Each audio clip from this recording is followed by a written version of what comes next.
Praise the lord. దేవుడు మనల్ని ప్రేమించి మనకు మరొక దినాన్ని అనుగ్రహిస్తూ వచ్చారు. అందుని బట్టి దేవునికి స్తోత్రం. ఉదయకాలము దేవుని వాగ్దానం. ద్వితీయోపదేశకాండము 33వ అధ్యాయము 26వ వచనం. ఆయన నీకు సహాయం చేయుటకు వచ్చును. సో దేవుడు మనల్ని ప్రేమించి దినమంతటి కొరకై ఈ శ్రేష్టమైన ప్రశస్తమైన వాగ్దానాన్ని మనకు అనుగ్రహిస్తూ వచ్చారు. ఆయన నీకు సహాయం చేయుటకు వచ్చును. ఇక్కడ యెషూరును గురించి దేవుని యొక్క వాక్యంలో మనం చదవగలం. యెషూరును దేవుని పోలిన వాడెవడునూ లేడు. ఆయన నీకు సహాయం చేయుటకు ఆకాశవాహనుడై వచ్చును, మహోన్నతుడై మేఘవాహనుడగును. శాశ్వతుడైన దేవుడు నీకు నివాస స్థలం, నిత్యముగా నుండు బాహువులు నీ క్రింద నుండును. ఆయన నీ ఎదుట నుండి శత్రువును వెళ్ళగొట్టి నశింప చేయుననెను. సో మనం కింద వచనంలో కూడా చదివితే, ఇశ్రాయేల్ నిర్భయముగా నివసించును, యాకోబు ఊట ప్రత్యేకింపబడును, అతడు ధాన్య ద్రాక్ష రసములు గల దేశంలో నుండును, అతనిపై ఆకాశపు మంచును కురిపించును అని రాయబడుతూ వచ్చింది. ఇక్కడ యెషూరును దేవుని పోలిన వాడెవడునూ లేడని, అంటే ద్వితీయోపదేశకాండం 32వ అధ్యాయం 15వ వచనంలో మనం చదివినట్లయితే యెషూరును అంటే కింద ఫుట్ నోట్లో రాయబడుతూ వచ్చింది ఇశ్రాయేలు అని. అంటే ఇశ్రాయేల్తో దేవుడి మాట సెలవిస్తూ ఉన్నాడు అనమాట. ఒకవేళ ఉదయకాలం నీవు కూడా ఇలాంటి కష్టతరమైన పరిస్థితుల్లో ఉన్నావేమో, దేవుడు ఇశ్రాయేల్ను గురించి సెలవిచ్చినటువంటి మాటల ప్రకారం యెషూరును దేవుని పోలిన వాడెవడునూ లేడు, ఆయన నీకు సహాయం చేయుటకు ఆకాశవాహనుడై వచ్చును అని దేవుని యొక్క వాక్యంలో చదవగలం. సో నువ్వు ఉదయకాలం ఎలాంటి పరిస్థితుల్లో ఉన్నా దేవుడు అంటున్నాడు ఆయన సహాయము చేయుటకు వచ్చును అని ఉదయకాలం నీకు జ్ఞాపకం చేస్తూ ఉన్నాడు. నీకున్న పరిస్థితులను బట్టి ఉదయకాలం ఒకవేళ ఆర్థిక ఇబ్బందులు ఉండొచ్చు, కుటుంబంలో నెమ్మది లేని పరిస్థితులు నువ్వు ఎదుర్కొంటూ ఉన్నావేమో, రకరకాల పరిస్థితులు ఉదయకాలం నీవు ఫేస్ చేస్తూ ఇలాంటి పరిస్థితుల్లో ఉన్నావేమో. దేవుడు నాకెవరు సహాయం చేస్తారు, నిస్సహాయుడినే నేనున్నాను, నేను ఒంటరి వాడినే ఉన్నానని నువ్వు ఆలోచిస్తున్నావేమో. దేవుడు జ్ఞాపకం చేస్తున్నాడు ఆయన నీకు సహాయం చేయుటకు వచ్చును. సో నువ్వు ఎలాంటి ప్రతికూల పరిస్థితులతో నువ్వు ఉన్నా ఉదయకాలం దేవుడు నీకు జ్ఞాపకం చేస్తున్నాడు ఆయన నీకు సహాయం చేయుటకు వచ్చును అని. కీర్తనల గ్రంథం 121వ అధ్యాయం 2వ వచనం చదివితే, యెహోవా వలననే నాకు సహాయం కలుగును, ఆయన భూమ్యాకాశములను సృజించినవాడు. సో మన దేవుడు ఎవరు అంటే ఆయన భూమ్యాకాశములను సృజించినటువంటి దేవుడు. సో మనం యెహోవా వలననే నాకు సహాయం కలుగును. ఇక్కడ దావీదు మహారాజు తన యొక్క అనుభవాలు మనం కీర్తనల గ్రంథంలో చదివినట్లయితే, కొండల తట్టు నా కన్నులెత్తుచున్నాను, నాకు సహాయం ఎక్కడి నుండి వచ్చును, యెహోవా వలననే నాకు సహాయం కలుగును, ఆయన భూమ్యాకాశములను సృజించిన వాడు. సో దేవుని ద్వారానే మనకి సహాయం కలుగుతుంది. ఎవరు అంటే మన దేవుడు, ఆయన భూమ్యాకాశములను సృజించినటువంటి దేవుడు.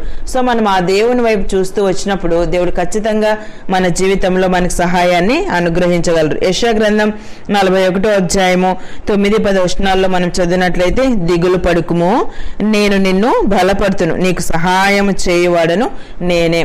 ఉదయకాలం నీకున్న పరిస్థితులను బట్టి దిగులు పడుతూ ఉన్నావేమో, సో నాకు సహాయం ఎక్కడి నుండి వచ్చును అని సహాయం కొరకై అర్జిస్తూ ఉన్నావేమో, సహాయం కొరకై వెయిట్ చేస్తూ ఉన్నావేమో, నాకు ఆ సహాయం ఎవరు చేస్తారని నువ్వు ఆలోచిస్తూ సతమతం అవుతూ ఉన్నావేమో. ఉదయకాలం దేవుడు జ్ఞాపకం చేస్తున్నాడు, దిగులు పడుకుము, నేను నిన్ను బలపడుతును, నీకు సహాయం చేయవాడును నేనే. సో మనకి సహాయం ఎక్కడి నుండి వస్తుందంటే భూమ్యాకాశంలో సృజించిన దేవుని ద్వారా మనం సహాయాన్ని పొందగలము. అంతేకాదు ఆయన మనకు సహాయం చేయవాడును నేనే అని దేవుడు మనకి అభయాన్ని అనుగ్రహిస్తూ ఉన్నాడు అనమాట. నీకు సహాయం చేయవాడను నేనే, నీతి అను నా దక్షిణ హస్తంతో నిన్ను ఆదుకొందును. సో ఉదయకాలం దేవుడు మనల్ని తన దక్షిణ హస్తంతో ఆదుకుంటానని వాగ్దానం చేస్తున్నాడు. సహాయం చేయవాడను నేనే అని ఉదయకాలం వాగ్దానం చేస్తున్నాడు. సో నీకున్న పరిస్థితులను బట్టి చుట్టూరా ఉన్న మనుషుల ద్వారా, సో నీ కుటుంబంలో, సో నువ్వు పనిచేస్తున్న స్థలాల్లో రకరకాల పరిస్థితులను నువ్వు ఎదుర్కొంటున్నావేమో. సో మన దేవుని యొక్క వాక్యంలో చదివినట్లయితే, నీ మీద కోపపడిన వారందరూ సిగ్గుపడి విస్మయం పొందెదరు, నీతో వాదించువారు అని ఇక్కడ మనం దేవుని యొక్క వాక్యంలో చదువుతాం. సో 13వ వచనంలో చదివినట్లయితే, నీ దేవుడైన యెహోవానగు నేను భయపడకు, నేను నీకు సహాయం చేస్తుందని చెప్పుచు నీ కుడి చేతిని పట్టుకొనిచున్నాను. సో ఉదయకాలం దేవుడు ఇంత గొప్ప వాగ్దానాన్ని మనకు అనుగ్రహిస్తూ ఉన్నాడు. అక్కడ యాకోబును గురించి, ఇశ్రాయేలును గురించి మనం చదివినటువంటి భాగంలో సో దేవుడే మనకు సహాయం చేస్తానని వాగ్దానం చేస్తున్నాడు. సో ఇక్కడ పురుగు వంటి యాకోబు స్వల్ప జనమగు ఇశ్రాయేలు భయపడుకుడి, నేను నీకు సహాయం చేయుచున్నాను అని యెహోవా సెలవిచ్చుచున్నాడు. నీ విమోచకుడు ఇశ్రాయేలు పరిశుద్ధ దేవుడే అభయాన్ని ఇస్తున్నాడు మనకు ఉదయకాలం. సో నీకున్న పరిస్థితులను బట్టి నువ్వు భయపడవద్దు, దిగులు పడవద్దు. సో బలహీనరాలవై నీకున్న సమస్యలను బట్టి ఎవరు నాకు సహాయం చేస్తారని రకరకాల అవి పరిస్థితులు ఉండొచ్చు, సో చెప్పుకోలేని సమస్యలు ఉండొచ్చు, ఎవరు నా సమస్యలను తీర్చగలరని ఉదయకాలం బాధపడుతూ ఉన్నావేమో. దేవుడు వాగ్దానం చేస్తున్నాడు, ఆయన నీకు సహాయం చేయుటకు వచ్చును. దేవుడు మాత్రమే మనకి సహాయాన్ని అనుగ్రహించగలరు. సో దావీదు తన యొక్క అనుభవాలు కూడా మనం చదువుతూ వచ్చాం. భూమి ఆకాశంలో సృజించిన దేవుని ద్వారానే నాకు సహాయం కలుగునని. సో మనం దేవుని వైపు చూస్తూ వచ్చినప్పుడు అవి ఎలాంటి పరిస్థితులైనా, నిస్సహాయ స్థితి అయినా, సో ఎలాంటి పరిస్థితుల్లో నీవు ఉన్నా కూడా దేవుడు ఆ పరిస్థితులన్నిట్లో నీకు సహాయాన్ని అనుగ్రహిస్తాడు. మనము ఉదయకాలం కుటుంబంలో ఉన్న పరిస్థితులను బట్టి, సో రకరకాల అవి అనారోగ్య పరిస్థితులు ఉండొచ్చు, ఆర్థిక ఇబ్బందులు ఉండొచ్చు, చెప్పుకోలేని సమస్యలు ఉండొచ్చు, ఇంకా నువ్వు రకరకాల ఎవరికి తెలియని పరిస్థితులను నువ్వు అనుభవిస్తూ ఉన్నావేమో. సో ఉదయకాలం దేవుడు జ్ఞాపకం చేస్తున్నాడు, ఆయనే నీకు సహాయం చేయుటకు వస్తానని. సో ఇక్కడ ఇశ్రాయేలు ఆ యొక్క సహాయాన్ని పొందిన రీతిగా ఉదయకాలం దేవుడు మనకు కూడా సహాయాన్ని అనుగ్రహిస్తాడు.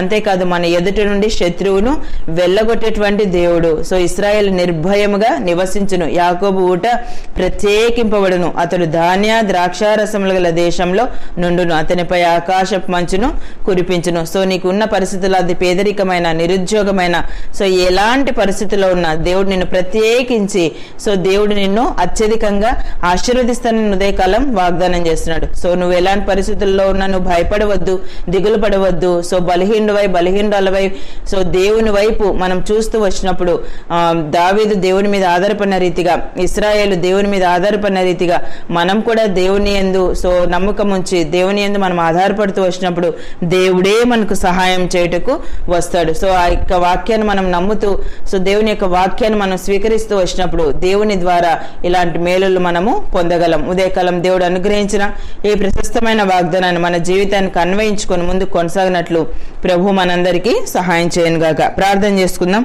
ప్రియమైన తండ్రి, మీకు వందనాలు. యేసయ్య, మమ్మల్ని ప్రేమించి మాకు అనుగ్రహించిన ఈ శ్రేష్టమైన వాగ్దానాన్ని బట్టి స్తుతిస్తున్నాను ప్రభువా. ఆయన నీకు సహాయం చేయుటకు వచ్చును అని సెలవిచ్చారు.